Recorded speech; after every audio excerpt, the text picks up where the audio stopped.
இன்னைக்கு விஜய்ங்கிறது வந்து இன்னொரு நடிகர் அரசியலுக்கு வராருப்பா அப்படி இல்லை. இன்னைக்கு வந்து ஒரு உச்ச நட்சத்திரம் வர மாதிரி, எப்படி வந்து ரஜினிகாந்த் வந்து ஒரு அரசியலுக்கு வராருன்னு சொன்னோடனே ஒரு பெரிய பரபரப்பு ஏற்பட்டுச்சோ அந்த அளவுக்கு ஈக்குவலா இல்லை அதுக்கு மேலேயே வந்து ஒரு பரபரப்பு வந்து ஏற்படுத்தக்கூடியது விஜயனுடைய பொலிட்டிக்கல் என்ட்ரி. என்ன காரணம்னு கேட்டீங்கன்னாக்கா, விஜய் வந்து அவர் உச்சத்துல இருக்கும்போதே விட்டுட்டு வரார். இன்னைக்கு வரைக்கும் அவருக்கு ஒரு நியர் செகண்ட்ங்கிறது இல்லை. இன்னும் அடுத்த வருஷம் நடிச்சாலும் 10 வருஷம் தொடர்ந்து இருக்க போறாரு. அவர் தான் வந்து சூப்பர் ஸ்டாரா இருக்க போறாரு, அந்த உச்ச நட்சத்திரமா இருக்க போறாரு. பாலிடிக்ஸ் அவர் ரொம்ப சீரியஸா எடுத்துக்கிறாரு. இதுல வந்து அவர் வந்து ரியலாவே இருந்து இந்த துறையிலையும் சாதிக்கணும்னு விரும்புறாருங்கிறதா நம்மளால பார்க்க முடியுது. இல்ல நம்ம சினிமால நடிச்சு எல்லாம் போர் அடிச்சிருச்சு, ஓகே மறுபடியும் வேற ஏதாவது நம்ம போய் ஒரு என்கேஜ்மெண்ட் பார்க்கலாமான்னா இந்த வயசுல வரணுங்கிற அவசியம் இல்லை. ஏன்னா பீக்லயும் இருக்காரு. அது அவரும் மாநாட்டிலையும் சொல்றாரு. விஜய்ங்கிறது வந்து ஒரு நான் சொன்ன மாதிரி ஒரு ஒன் அனதர் ஆக்டர் இல்லை. அவர் வந்து நல்ல பவர்ஃபுல்லா இருக்காரு. இன்னைக்கு எப்படி கூட்டி கழிச்சு பார்த்தாலும் அவருக்கு ஒரு 10 to 15% ஓட்டு இருக்குங்கிறது என்னுடைய கணிப்பு. ஆட்சியிலும் பங்கு அதிகாரத்திலும் பங்குன்னு விஜய் மாநாட்டில் பேசின பேச்சு வந்து திருமாவளவன் அவர்களுடைய குரல். திருமாவளவன் தனியார் பேட்டியில் என்ன சொல்றாரு, இதை ஏன் இப்ப சொல்ற நீயே, அப்புறம் இல்ல சொல்லணும், இப்பயே சொன்னா இந்த ஆட்டத்தை கலைச்சிட மாட்டாங்களான்னு ஆதங்கப்பட்டு அவர் சொல்றாரு. சார் வணக்கம். வணக்கம் ஜெய். நேத்து தாவேக்கால புதிய நிர்வாகிகள் நியமிச்சிருக்காங்க. ஆதவ அர்ஜுனா உள்ள வந்திருக்காரு, மேலும் சில நிர்வாகிகளும் வந்திருக்காங்க. உங்க பாயிண்ட் ஆஃப் வியூல இது டிவிகேவுக்கு எந்த மாதிரியான ஒரு ஸ்ட்ரென்த்தா இருக்கும்னு நினைக்கிறீங்க? இது ஆதவ அர்ஜுனா அங்கே போய் சேர்றது, அதே மாதிரி நிர்மல்குமார் அதிமுகலேருந்து போனது எல்லாமே வந்து இவங்களை பொறுத்த வரைக்கும் தாவேக்காக்கு ஒரு பலம் கூட்டக்கூடிய செயல் தான். என்ன காரணம்னு கேட்டிங்கன்னா, இன்றைக்கி விஜயினுடைய கட்சியில் விஜயை தாண்டின இரண்டாம் கட்ட தலைவருங்கிறது அங்கே யாருமே இல்லை அரசியல் சார்ந்து. புஷி ஆனந்த் இருக்காரு. புஷி ஆனந்த் வந்து ஒரு அரசியல் தலைவராக இன்னும் பார்க்கப்படலை. அவர் வந்து விஜயனுடைய நம்பிக்கைக்கு முழுக்க 100% பாத்திரமான ஆள். அதிலெல்லாம் எந்த மாற்று கருத்தும் இல்லை. ஆனால் அவர் வந்து ஒரு அரசியல் முகமா இல்லை வந்து அரசியல் களத்தில் வந்து விஜயை வந்து கொண்டு போய் சேர்க்கக்கூடிய முகமானா அந்த அளவுக்கு யதார்த்தமாக நம்ம பார்க்கும்போது இல்லை. அதுக்காக நம்ம வந்து ஆனந்த் அவர்களை வந்து நம்ம குறைச்சி மதிப்பிடலை. அவருக்குன்னு சில சக்திகள் இருக்குது, அவருக்குன்னு சில ஸ்பெஷாலிட்டிஸ் இருக்குது. அவர் வந்து ஒண்டர்ஃபுல் எக்ஸிக்யூஷனிஸ்ட். நீங்கள் இதை செய்யுங்கன்னா இம்மி பேசுகிறாமல் அப்படியே செஞ்சு முடிக்கக்கூடிய ஒரு நல்ல ப்ராப்பரான எக்ஸிக்யூஷனிஸ்ட். ஆனால் வந்து ஒரு பார்ட்டி, ஆனால் இன்றைக்கி வந்து தாவேக்காக்கு வந்து ஒரு புது கட்சி. அது இன்றைக்கி ஆரம்பத்திலேருந்து கடைசி வரைக்கும் எல்லாத்தையுமே புதுசாக செய்ய வேண்டிய கட்டாயம் அவங்களுக்கு இருக்குது. அதே மாதிரி இன்னும் இன்றைக்கி நாளையோட வந்து அவங்களுக்கு வந்து 1 வருஷம் முடியுது. இந்த 1 வருஷத்தில் வந்து அந்த கட்சி வந்து பெருசாக சாதிச்சதுங்கிறது பெரிய அளவுக்கு இல்லை. கட்சியை அனௌன்ஸ் பண்ணது கூட ஒரு ட்விட்டரில் அனுபவிக்கிறாங்க. இது வரைக்கும் அவரை வந்து பேசப்பட்டது ஒன்று வந்து அக்டோபர் 27 அந்த மாநாட்டினுடைய பேச்சு, 2வது புத்தக வெளியீட்டு விழா டிசம்பர் 6ஆம் தேதி அந்த பேச்சு, அப்புறம் இந்த பனையூருக்கு போனது. இதுதான் வந்து அவங்களுடைய இந்த 1 வருஷ செயல்பாடுகளாக இருக்குது. அப்போது மற்ற கட்சிகள் எல்லாமே ஏற்கனவே ஆரம்பிக்கப்பட்டு தேர்தலில் இயங்கிட்டு இருக்காங்க. அப்போ மற்ற கட்சிகள்லாம் வந்து இப்போ போன தேர்தல் முடிஞ்சதுலேருந்து எல்லாமே ஒரு தேர்தல் முடிஞ்சு அடுத்த தேர்தல் வந்து மறுபடியும் மீட்டர் ரீசெட் தான் ஆகும். அந்த மாதிரி மற்ற கட்சிகள்லாம் இன்றைக்கி வந்து இந்த அடுத்த தேர்தலுக்கு ஒரு 4 வருஷம் களை பண்ணி ஆற்றிட்டாங்க. விஜய்க்கு வந்து அவங்க எல்லாம் 5 வருஷத்தில் செய்கிறத விஜய் இன்னும் இந்த பேலன்ஸ் இருக்கிற இந்த 1 வருஷத்தில் செய்ய வேண்டிய கட்டாயத்தில் இருக்கார். அப்போ அந்த மாதிரி பார்க்கும்போது இன்றைக்கி அவருக்கு வந்து ஒரு வலுவான கரங்கள் தேவைப்படுது. அப்போ ஆதவ அர்ஜுனா மாதிரி இருக்கக்கூடிய ஆட்கள், நிர்மல்குமார் வந்து பிஜேபியில் இருந்தார், அதுக்கப்புறம் அங்கே ஐடி விங்கில் இருந்தார். இப்போ அங்கேருந்து இங்கே வரும்போது இந்த 2 பேருமே அனுபவசாலிகளாக உள்ளார வராங்க. அதோட வந்து உங்களுக்கும் தெரியும், ஆதவ அர்ஜுனா வந்து எந்த மாதிரி ஒரு ஹை பர்ஃபார்மர், ரொம்ப ஆஸ்பிரேஷன் இருக்கக்கூடிய ஆள். ஸோ அந்த மாதிரி இருக்கக்கூடிய முகம் நல்லா அறியப்பட்ட ஆள். அவர் வந்து திமுகவில் மெம்பராகவே இருந்தார், 3 தேர்தலுக்கு அங்கேருந்து வேலை பார்த்தாரு. பட் இருந்தாலும் விடுதலை சிறுத்தைகள் கட்சியில் வந்த உடனே குறுகிய காலம் தான் அதில் இருக்கார். அந்த குறுகிய காலம் இருக்கும்போதே கட்சியினுடைய துணை பொதுச் செயலாளராகி அவர் வந்து பல மாநாடுகளை நடத்தி சக்ஸஸ்ஃபுல்லாக முடித்து திருமாவளவன் அவர்களோட இருந்து பயணித்து இன்னைக்கு வரைக்கும் இருக்கிறவங்களை விட இவர் அதிகமாக கூடிய விரைவில் வெரி ஷார்ட் பீரியடில் வந்து மக்கள்கிட்ட போய் சேர்ந்த நபராக மாறியிருக்கார். அப்போ விஜய்க்கு வந்து இந்த மாதிரி குறுகிய காலத்தில் கட்சி அதிக துரிதமாக வளர்த்தக்கூடிய ஆள் தேவைப்படுது. அப்போ ஆதவ அர்ஜுனாவை வந்து அவர் வந்து அவருடைய டீம் பிளேயராக இன்னைக்கு எடுத்தது வந்து வரவேற்க தகுந்த விஷயம். ஆனால் இதே வந்து விஜய்க்கு வந்து ஒரு சேலஞ்சும் கூட. ஏன்னா நான் முதலே சொன்ன மாதிரி ஆதவ அர்ஜுனா வந்து ஒரு ஹை பர்ஃபார்மர். அப்போ அந்த ஹை பர்ஃபார்மரை நீங்கள் ரீட்டைன் பண்ணுறது டிஃபிகல்ட், ரொம்ப கஷ்டம். ஏன்னா அவங்கள வந்து நீங்கள் ரொம்ப அதிக லெவலில் பர்ஃபார்ம் பண்ணுறீங்களா, நீங்கள் ப்ராப்பராக என்கேஜ் பண்ணி வச்சுருக்கணும், அவங்களுக்கு உண்டான ஆப்பர்ச்சுனிட்டிஸ் கொடுக்கணும், எக்ஸ்போஷர் கொடுக்கணும், அவங்களுக்கு உண்டான ஃப்ரீடம் நீங்கள் கொடுக்கணும். அப்போ அதெல்லாம் நீங்கள் பண்ணும்போது சேலஞ்சஸ் கொடுத்து எக்ஸ்போஷர் கொடுத்து அவங்கள வந்து கட்சியை வளர்த்துறதுக்கு நீங்கள் துரிதமாக கொடுக்கணும். விடுதலை சிறுத்தைகள் கட்சியில் வந்து திருமாவளவன் அவர்கள் வந்து பெரிய ஸ்பேஸ் கொடுத்துருந்தார். அதனால தான் அவர் அவ்வளோ தூரம் பேச முடிஞ்சது. இந்த இடத்துல வந்து விஜய் வந்து அந்த ஸ்பேஸ் கொடுக்க வேண்டிய கட்டாயத்தில் இருக்கார். அவருக்கு ஆதவ அர்ஜுனா வர்றது வந்து வலுவான சாதகமான ஒரு தான். அவருடைய கரத்தை ரொம்ப வலுப்படுத்தும். ஆனால் விஜய்க்கு அவரை இழுத்து பிடிச்சு கட்சியில் இருந்து அவர் அதிக நாட்கள் ரீட்டைன் பண்ண வேண்டிய சேலஞ்சும் விஜய்க்கு இருக்குதுன்னு நான் பார்க்குறேன். ஓகே சார், இப்போ நீங்கள் பேசும்போதே சொன்னீங்கல்ல 1 இயர் ஆயிடுச்சு டிவிகே வந்து அப்படின்னு.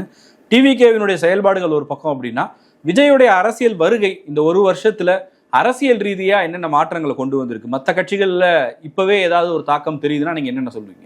கட்டாயமா. ஏன்னா இன்னைக்கு விஜய்ங்கிறது வந்து இன்னொரு நடிகர் அரசியலுக்கு வராருப்பா அப்படி இல்லை. இன்னைக்கு வந்து ஒரு உச்ச நட்சத்திரம் வர மாதிரி, எப்படி வந்து ரஜினிகாந்த் வந்து ஒரு அரசியலுக்கு வராருன்னு சொன்னோடனே ஒரு பெரிய பரபரப்பு ஏற்பட்டுச்சோ, அந்த அளவுக்கு ஈக்குவலா இல்லை அதுக்கு மேலேயே வந்து ஒரு பரபரப்பு வந்து ஏற்படுத்தக்கூடியது விஜயனுடைய பொலிட்டிக்கல் என்ட்ரி. என்ன காரணம்னு கேட்டிங்கனாக்கா, விஜய் வந்து அவர் உச்சத்தில் இருக்கும்போதே விட்டுட்டு வரார். இன்னைக்கு வரைக்கும் அவருக்கு ஒரு நியர் செகண்டுங்கிறது இல்லை. இன்னும் அடுத்த வருஷம் நடித்தாலும் 10 வருஷம் தொடர்ந்து இருக்க போறாரு. அவர் தான் வந்து சூப்பர் ஸ்டாராக இருக்க போறாரு, அந்த உச்ச நட்சத்திரமாக இருக்க போறார். அப்படி இருக்கும்போதே அந்த 50 வயசுலேயே அந்த சினிமா வாழ்க்கையை விட்டுட்டு இங்கே வராருங்கும் போது பாலிடிக்ஸ் அவர் ரொம்ப சீரியஸாக எடுத்துக்கிறாரு. இதில் வந்து அவர் வந்து ரியலாகவே இருந்து இந்த துறையிலையும் சாதிக்கணும்னு விரும்புகிறாருங்கிறதான் நம்மளால் பார்க்க முடியுது. இல்லை நம்ம சினிமாவில் நடிச்சு எல்லாம் போர் அடிச்சிருச்சு, ஓகே மறுபடியும் வேறு ஏதாவது நம்ம போய் ஒரு என்கேஜ்மெண்ட் பார்க்கலாமான்னா இந்த வயசில் வரணுங்கிற அவசியம் இல்லை. ஏன்னா பீக்லையும் இருக்கார், அது அவரும் மாநாட்டிலையும் சொல்கிறார். அப்போ அந்த மாதிரி இருக்கும்போது இன்னைக்கு மக்களுக்கு மற்ற எல்லா கட்சிக்குமே வந்து ஒரு ஆப்ஷன் கிடைக்குது. ஏன்னா இன்னைக்கு தமிழ்நாட்டில் வந்து இன்னைக்கு தனி அரசியல் கட்சிகளுடைய தேர்தல் வியூகங்கிறதெல்லாம் மலையேறி போச்சு. இன்னைக்கு திமுகவோ அண்ணா திமுகவோ பாரதிய ஜனதாவோ காங்கிரஸோ எந்த ஒரு பெரிய கட்சி நாங்கன்னு சொல்லிக்கிறவங்களும் யாருனாலையும் தமிழ்நாட்டில் சீமானை தவிர வேற யாருனாலையும் இந்த தேர்தல் காலத்தில் தனியாக நிற்கிற அளவுக்கு இன்னைக்கு யாருக்குமே திராணி கிடையாது. அந்த மாதிரி இருக்கும்போது இன்னைக்கு விஜய் அவர்கள் உள்ளார வரும்போது இந்த கூட்டணி கட்சிகளுக்கு வந்து ஒரு வாய்ப்பு, இன்னொரு ஆள் வராங்க, வேற யாரு கூட போய் கூட்டணி சேரலாங்கும் போது விஜய் ஒரு ஆப்ஷன். ஏன்னா விஜய்ங்கிறது வந்து ஒரு நான் சொன்ன மாதிரி ஒரு ஒன் அனதர் ஆக்டர் இல்லை, அவர் வந்து நல்ல பவர்ஃபுல்லாக இருக்காரு. இன்னைக்கு எப்படி கூட்டி கழிச்சு பார்த்தாலும் அவருக்கு ஒரு 10 to 15% ஓட்டு இருக்குங்கிறது என்னுடைய கணிப்பு. I may be right or I may be wrong. But still வந்து அந்த அளவுக்கு வந்து அவருடைய, ஏன்னா அவருடைய ரசிகர்கள் பட்டாங்கலங்கள் அவங்களுக்கு இவ்வளோ நாள் வந்து அந்த ஓட்டர் ஐடி நம்பரை வச்சே நாங்கள் வந்து மெம்பர்ஷிப் சேர்த்திருக்கோம், it is almost going to be crore அப்படின்னு சொல்கிறதெல்லாம் வச்சு அதில் பெர்முட்டேஷன் காம்பினேஷன் போட்டு பார்த்தாலும் ஒரு 6 கோடி வாக்காளர்கள் இருந்தால் கூட அதில் போலிங் வந்து 80% ஒரு 5 கோடினே வச்சிங்கன்னா கூட அதில் ஒரு 50 லட்சம், இப்போ இவங்க ரெஜிஸ்டர் ஆகுது 1 கோடின்றாங்க, அதில் 50க்கு 50 தான் ஓட்டே வருதுன்னு வச்சுக்கோங்க. பாதி பேர் தான் ஓட்ட போடுறாங்க, கன்வெர்ட் ஆகுதுன்னு வச்சா கூட 50. அப்போ 5 கோடி வாக்காளர்களை வந்து 50 லட்சம் ஓட்டுனா அட்லீஸ்ட் ஒரு 10% ஓட்டு. ஸோ அப்போ வந்து எப்படி கூட்டி கழிச்சு பார்த்தாலும் குறைஞ்சது ஒரு 10% இருக்கும், ஒரு மேக்ஸிமம் வந்து ஒரு 10-15% வரைக்கும் ஓட் ஷேர் போகலாம். அப்போ இந்த மாதிரி ஒரு ஓட் ஷேர் கூட வரும்போது, ஏன்னா இன்னைக்கு திமுகவில் வந்து இருக்கக்கூடிய எந்த கட்சியுமே நம்ம பல நேர்காணல்களில் பேசியிருக்கோம், யாருமே ஹாப்பியாக இல்லை. நீங்கள் எந்த கூட்டணி கட்சியில் இருக்கிறவங்ககிட்டையும் தனியாக மேலே இருக்கக்கூடிய தலைமையிலையோ இல்லை முக்கியமான பொறுப்பவர்கள் இருக்கிறவங்கிட்ட பேசுனீங்கன்னா அவ்வளோ டிசாட்டிஸ்ஃபேக்ஷன் லெவலில் தான் இருக்காங்க. யாருமே சூப்பருங்க அட்டகாசமாக இருக்கோங்கிறதே இல்லை.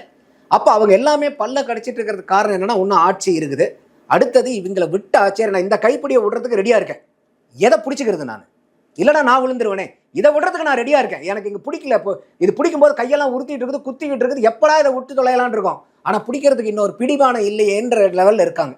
அப்போ அந்த பிடிமானத்தை இன்னைக்கு யாராவது குடிக்கிறதுக்கு ரெடியாக இருந்தாங்கன்னா, அது விஜயா இருந்துச்சுன்னா டக்குன்னு அங்கேருந்து கூட்டணி கட்சிகள் வந்து வேற பக்கம் வர்றதுக்கு வந்து வாய்ப்புகள் நிறையாவே இருக்கும். அந்த வகையில் வந்து ஒரு திமுகவுக்கு ஒரு இவர் வந்து ஒரு மறைமுக சவாலாக தான் இருக்கார். ஓகே சார், நேற்று தாவேக்கால நிர்வாகியாக நியமிக்கப்பட்ட உடனே திருமாவளவனை சந்திச்சு ஆதவ அர்ஜுன் வாழ்த்து வாங்குறாரு. அது வாழ்த்து வாங்குறதா ஒரு நிகழ்வாக இருந்தாலும் அதுக்கு பின்னாடி என்ன இருக்கும், இதில் என்ன அரசியல் கணக்கு இருக்குன்னு நம்ம பார்க்கலாம். இல்லை, இதில் நம்ம அந்த ஒரு என்ன சொல்கிறது, ஆட்சியிலும் பங்கு அதிகாரத்திலும் பங்குன்னு விஜய் மாநாட்டில் பேசின பேச்சு வந்து திருமாவளவன் அவர்களுடைய குரல்.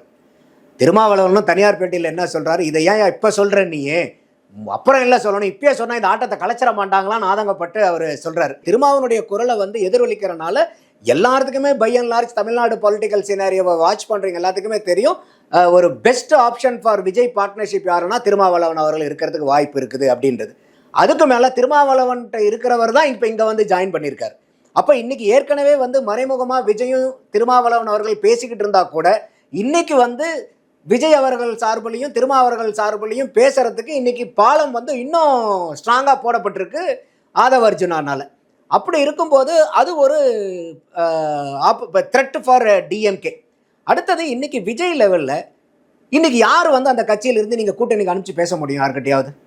கூட்டணிங்கிறது ஒரு தலைவர் லெவலில் பேசுகிறாங்கன்னு வச்சுக்கிங்களா, ஆனால் தலைவரே இன்னொரு தலைவர் வீட்டுக்கு போய் உட்காந்து பேச மாட்டார், அவங்க ஃபோனில் பேசிப்பாங்க, மீதி 2ஆம் கட்ட தலைவர்கள் தான் போய் கூட்டணிக்கு பேச முடியும். இப்போ ஏற்கனவே இப்போ ஆதவ அர்ஜுனாவை விட்டுட்டு நீங்கள் பாருங்கள் யார் இருக்காங்க அங்கே கூட்டணியில் போய் உட்காந்து பேசுகிற அளவுக்கு அரசியல் தலைவர்களோட நெருங்கி பழக நாட்கள் யார் இருக்காங்க? யாருமே கிடையாது. அப்போ இன்னைக்கு ஆதவ அர்ஜுனா அங்கே இருக்கும் போது விஜய்க்கு அதுவும் ஒரு ப்ளஸ் பாயிண்ட்டு. இன்னைக்கு பாருங்க, இங்கே வந்து பொதுச் செயலாளராக நியமிக்கப்பட்டாலும் அந்த தேர்தல் வியூக மேலாண்மைக்கு தேர்தல் பரப்புரை மேலாண்மை பொதுச் செயலாளர். நீங்கள் ஏன்னா நீங்கள் அந்த டெசிக்னேஷனும் பாருங்கள், அவர் பொதுச் செயலாளர் தான் கொடுக்குறாங்க, துணை பொதுச் செயலாளரோ இல்லை இணை பொதுச் செயலாளரோ கொடுக்கல.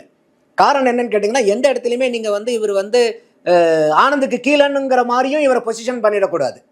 பொசிஷன் பண்ணாலும் அவரை வந்து நீங்கள் பிலிட்டில் பண்ணுற மாதிரி ஆகிடும். இல்லை ஆனந்துக்கு மேலேங்கிற மாதிரி வச்சிங்கனாலும் இவ்வளோ நாள் நீங்கள் பயணித்த ஆனந்த அவரை சிறுமைப்படுத்துகிற மாதிரி ஆகிடும். அதில் வந்து இவங்க நல்லா தெளிவாகவே வந்து விஜய் அவர்கள் வந்து காய் நிறுத்தியிருக்காருன்னு தான் நான் பார்க்குறேன். அப்போ இந்த மாதிரி அவங்களுக்கு ஏதுவாக இருக்கக்கூடிய கட்சி கூட இன்னைக்கு 2019 இவர் தேர்தல் கழகத்தில் வந்து களத்தில் பணியாற்றி இருக்கிறதா ஆதவ் சொல்கிறார்.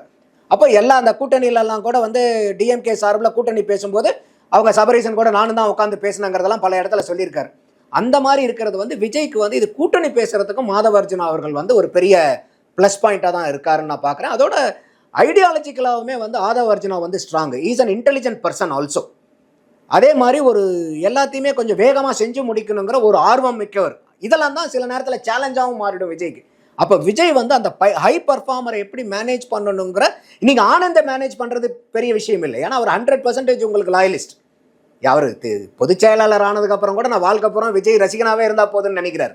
ஆனால் இவர் வந்து அரசியல் அபிலாஷைகள் இருக்கிறவர் யார், ஆதவ அர்ஜுனா.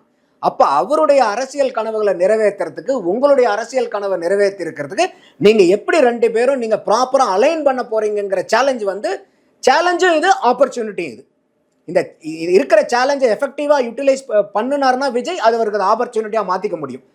இல்லை அதை வந்து ப்ராப்பராக ஹேண்டில் பண்ணாமல் விட்டுட்டார்னா விஜய், இப்போ உதாரணத்துக்கு கூட சமீபமாக ஜான் ஆரோக்கியசாமி வீடியோ வந்துச்சு இல்லையா, ஆடியோ, அதில் கூட அவர் என்ன சொன்னால், என்ன சொன்னாலும் நீங்கள் போயிட்டு உடனே அவர் ஆனந்துக்கிட்ட சொல்லிட்டுறாரு. அப்புறம் நான் இவர்கிட்ட சொல்கிறது இல்லாமல் நான் எல்லாத்தையும் போய் ஆனந்துக்கிட்டே பேசுறது. இப்போ அந்த மாதிரி வந்து இப்போ விஜய் வந்து ஆதவ அர்ஜுனாக்கும் விஜய்க்கும் நேரடியாக கனெக்ஷன் ஏற்படாமல், இல்லை எதாக இருந்தாலும் நீங்கள் ஆனந்துக்கிட்ட பேசிட்டு வாங்கன்னா it will be very tough for Aadhav Arjuna, and that's not the right way to manage Aadhav Arjuna by Vijay also. So இதெல்லாம் வந்து விஜய்க்கு வந்து ஒரு சேலஞ்சாகவும் இருக்குது. இதை வந்து அவர் ப்ராப்பராக மேனேஜ் பண்ணணும்.